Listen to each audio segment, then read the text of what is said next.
So our next keynote speaker is Ambassador Susanne Baumann. Since July 2018, Ambassador Baumann has been Federal Government Commissioner for Disarmament and Arms Control and head of the Department for International Order, United Nations, and Arms Control of the Federal Foreign Office. Since joining the Foreign Service in 1993, she has held various positions in embassies in the Federal Republic of Germany.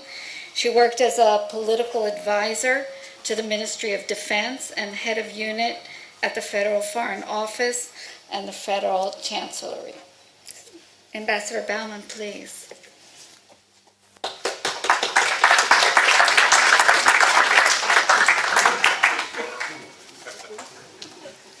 Thank you very much, and the flag is well positioned now. Yes.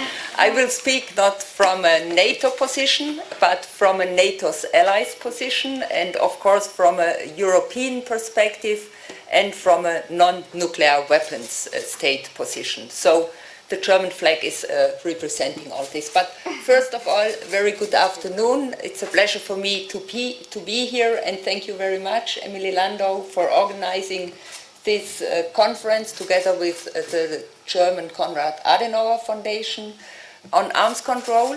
Very challenging times for arms control. Nevertheless, the conference is even more important. Ladies and gentlemen, first I would like to make a couple of points on the security environment. We are convinced that deterrence and defense, of course, contribute to our security and are, like this, a response to the challenges of the security environment. But very much, as Irene has described the position of NATO, it's also arms control and disarmament which contributes to stability and to security. And from this deep conviction, I will now give a little assessment of the actual challenges of the security environment. I think one point we have to realize is that there is new competition among global powers. US-Russian relations are at a low, and for me the Russian violation of the INF Treaty is just the tip of the iceberg with regard to the world of arms control disarmament. We are facing, and this has been already said, the return of ground-based medium-range missiles in Europe, but this is not all. At the same time, Russia is developing missiles above and below the INF range limits. It's modernizing its strategic systems and it's introducing new capabilities. So NATO, as a defense alliance, has to adapt its defense and deterrence capabilities to these new challenges. And once again, Irene has very clearly described how NATO is responding, so I do not have to go deeper in there. Next to this new competition among global powers, we see that there is a much more assertive China investing in its nuclear capabilities, as well as in new technologies and new domains like cyber and space.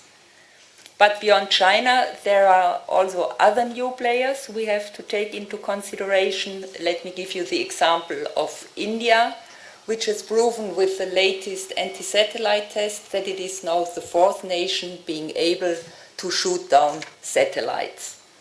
In addition, regional tensions are on the rise. And here, especially in the Gulf region, in the recent cruise missile attacks have very clearly shown.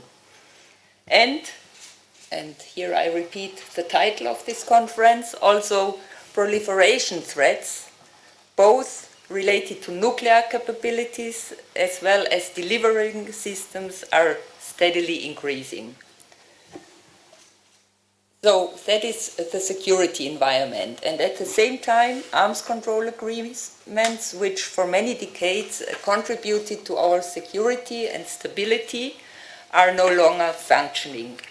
And there are several reasons to this. One reason is because they are no longer responding to the challenges of our security environment. One example is, for example, the CFE treaty in Europe, and another example, and one can only assume so, is the Russian calculus behind the violation of the INF treaty. Another reason is that arms control agreements are no longer responding to the technical and military developments.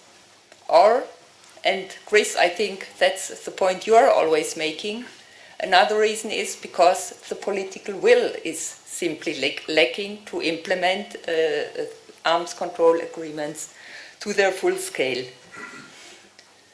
So what does this assessment have, what implications does this assessment have for our policy? We, Germany, we are convinced that first and foremost, we need to preserve existing and functioning arms control regimes and prevent an erosion of the global nuclear non-proliferation architecture. Our starting point is and remains the Treaty on Non-Proliferation, the NPT, as the cornerstone of the global nuclear order. Our priority is to uphold and strengthen the NPT as a key multilateral instrument for reinforcing international peace and security. Moreover, we promote the universalization of the NPT. What does this mean in practical terms? The German government is actively engaged on working towards a successful NPT conference and thus strengthening the treaty. In April this year, German Foreign Minister Maas chaired the UN Security Council and convened it for a debate on nuclear disarmament and non-proliferation, and that was the first time that this topic was back on the agenda of the Security Council since 2012. Second, we are working in close partnership with Sweden on the Stockholm Initiative. Berlin will host the next round of the Stockholm Initiative on nuclear disarmament in February next year. And the aim is to build up political momentum in the run-up to the NPT review conference. Third, in the framework of the Non-Proliferation and Non-Disarmament Initiative, NPDI, we are working on a step-by-step approach, building on the outcome document of the 2010 NPT review conference. Issues we are working on are transparency of nuclear arsenals, or the fissile material cutoff treaty, or another very important step is the support for ending explosive nuclear weapon tests.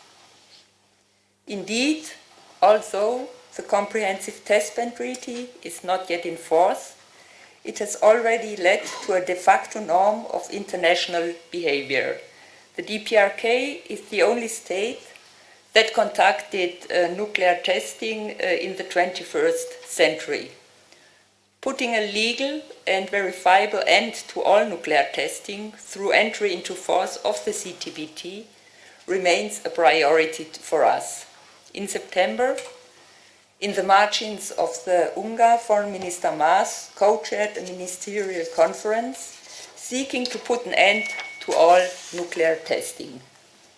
We strongly encourage states that still have to sign and ratify the CTBT to step forward and to do so. So overall, we are determined to work towards a successful NPT review conference, which should culminate in a substantive outcome. We need to show that NPT Article 6, calling for steps towards nuclear disarmament, is a viable commitment. That is why we are also engaged in the US initiative, and Chris, thank you very much for taking up this initiative at creating an environment conducive to nuclear disarmament. But I think it's very important to say that it is not only important to preserve arms control agreements, but we also have to adapt them to new realities in order to keep them relevant for our security. And one example I would like to come to is the New START. Treaty. We have a vital interest in the extension of the New START Treaty, which will expire in less than 16 months. And let me underline why New START is so important for us. It sets limits on the size of strategic forces in Russia and the US, the two nations with the largest nuclear arsenals and their delivery systems. And at the same time, it provides transparency through the treaty's verification regime. Those insights into respective nuclear arsenals and their delivery systems contribute to building trust and confidence, not only between the US and Russia, but that's very important for me, speaking from a European perspective, also for Europeans. While acknowledging that an extension of the New START Treaty would not address all the challenges we are facing today, and here I'm referring to the new weapon systems President Putin has mentioned in his Poslani speech, such a move would give us time for negotiating a follow-on agreement. Without any doubt, a loss of the New START Treaty would set a blow to our collective security and to strategic stability at the global level. Not to mention that it would also undermine the credibility of nuclear weapon states' commitment to nuclear disarmament under NPT Article 6. So, strengthening the functioning arms control systems, adapting them where there is need for adaptation, but I think also these two steps are not the end of the story. We have to go a step further, and Irene, you have mentioned new technologies which are on the rise, new domains like space and cyber. Here we have to address these new challenges. We have to develop new instruments in the field of arms control, which will have to look into the serious questions of attribution, of verification, and I think at the bottom line, which is very important for us, they have to clearly state that also with the use of these new technologies, international law and international humanitarian law has to be respected.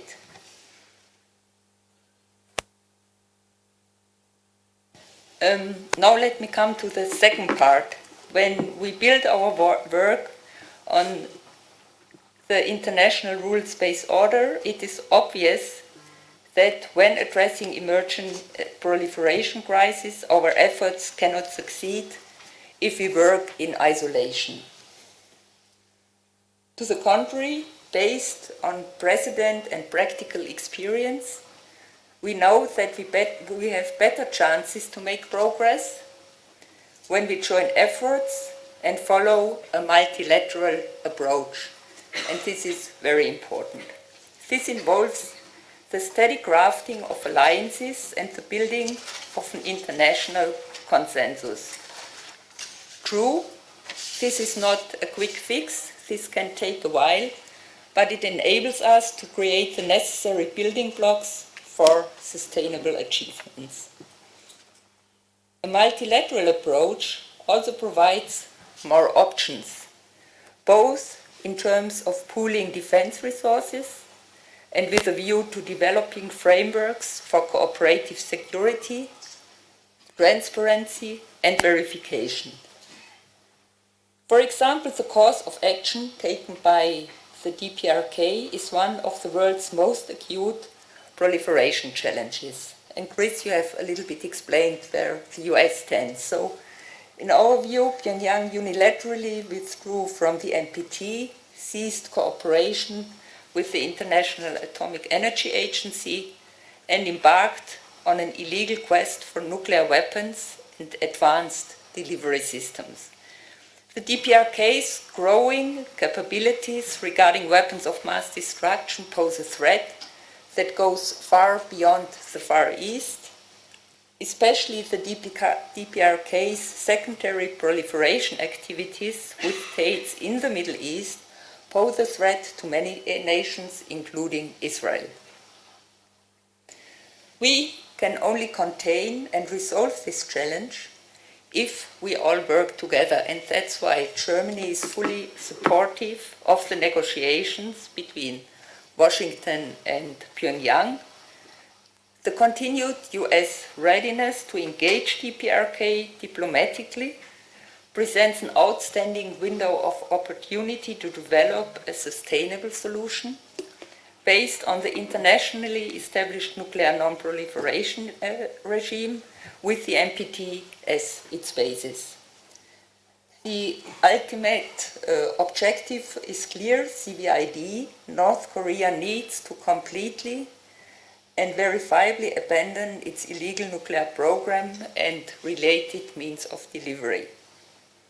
To get there, we need to continue working with the US, our E3 partners, Russia, China, and other engaged countries in the region. We, as a member of the Security Council and chairing the DPRK Sanctions Committee, of course, stay engaged in upholding the sanctions regime as long as it is necessary. Now, let me come more closer to home. The region of the Middle East faces particular non-proliferation challenges, and we invest a lot of effort and attention to contain and to resolve them. As for Iran's nuclear program, our position has been clear since 2015. We participated in the multilateral negotiations with Iran at that time, along with the US, France, Britain, UK, Russia, China, and the High Representative of the European Union. And these negotiations led to the Joint Comprehensive Plan of Action. We consider the JCPOA as a key contributor to the global nuclear non-proliferation regime and an essential security asset for the region and beyond. The JCPOA, in our view, is the best tool we have in order to keep Iran's nuclear program under control through very tight technical restrictions and robust IAEA monitoring and verification. This is why we have remained committed to the preservation and full implementation of the JCPOA, even after the US withdrawal from the JCPOA in May 2018, a decision, and you know that, Chris, which we regretted. Iran remained in the JCPOA compliance for another year thereafter. However, in May 2019, this changed. Iran started to take concrete steps contrary to its JCPOA commitment. Together with the E3 and the EU partners, we have repeatedly and consistently urged Tehran to reverse these steps and return to full compliance without delay. We have invested a lot of effort on an approach of maximum diplomacy rather than maximum pressure to resolve the current crisis and allow for the continuation of the JCPOA. Let me make one remark. Should the JCPOA fall apart, we would not be better off in keeping Iran's nuclear program under control. Rather, we would be confronted with a re-emergence of the crisis around Iran's nuclear program, and this in addition to the already existing regional tensions and conventional arms threats. And we are convinced that this scenario would be in no one's interest. But we also have to ask ourselves the question whether the JCPOA is the end of history. And the answer is clear: surely not. As our E3 heads of state and government made it clear in their statement of 23rd September, we want to use the preserved JCPOA as a security framework and foundation to build on further, by negotiating reliable and sustainable arrangements to manage the long-term future of Iran's nuclear program. We also want to address well-known concerns regarding Iran's missile program and its regional conduct. It is very clear that we need to get to a sustainable agreement with Iran to regulate its missile program, including ending, and that's another very important point, the illicit proliferation of missile technology to states and non-state actors in the Middle East, the spread of sensitive technology to non-state armed actors, including precision-guided missile technology and medium-range missile capabilities, will change the potential conflict scenario in this region, and unfortunately, we already are witnessing these changes. At the same time, we are aware that other states in the region, in particular in the Gulf, are watching Iran's nuclear ambitions very closely, and some of them are readying themselves to advance their own civilian nuclear programs. Some states are keen on developing an ability to enrich uranium and produce nuclear fuel, even if it involves a lot of time, engineering efforts, as well as costs. Other states are more open to pooling resources and making use of international civil nuclear cooperation. We think the latter way is a safer approach from a non-proliferation point of view, and it is more often also more cost efficient. The IAEA system of safeguards come into play here as a fundamental component of the NPT-based nuclear non-proliferation regime. Together with our EU partners, we promote the universalization of the comprehensive safeguards agreements, complemented by additional protocols at the current IAEA verification standard. In this context, we encourage taking into account the level of safeguards in place when negotiating civil nuclear cooperation agreements with potential international partners. Ladies and gentlemen, let me conclude by stressing that it remains a strategic priority for us to support peace and security in the entire Middle East. And here, arms control and disarmament can also contribute. Thank you very much. Thank you.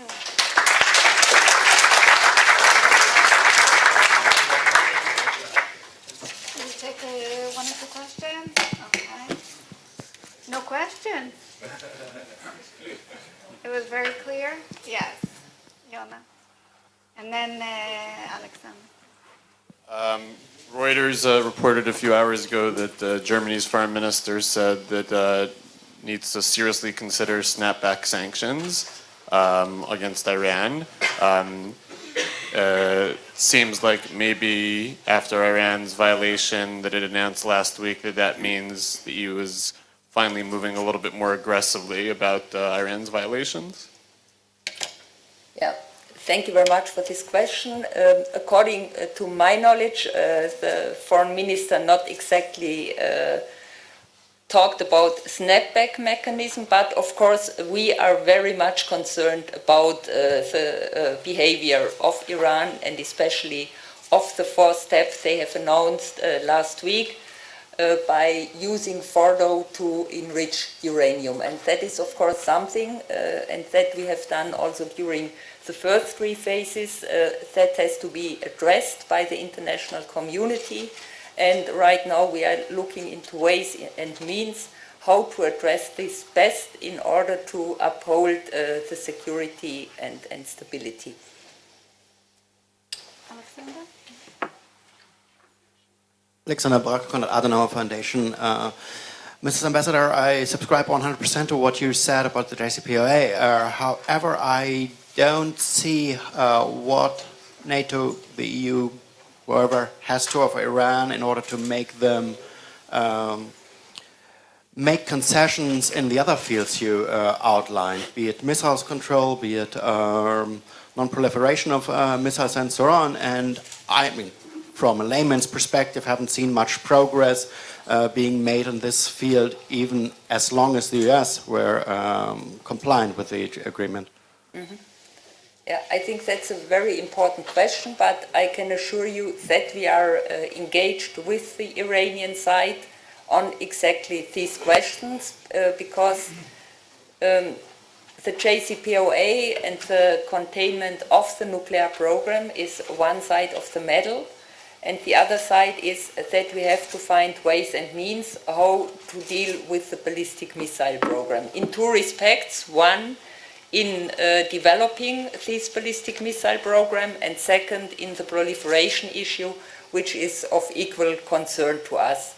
So just to give you an example, we engaged at E3 plus another European country in a dialogue with Iran where we wanted to address this. Unfortunately, the development around the JCPOA has taken the focus a little bit away from these questions in the last couple of weeks and months, but as I've said very clearly, these questions have to be addressed with Iran. It was our intention as Germany to include especially the ballistic missile question into the JCPOA for reasons I do not want to go into too much detail now.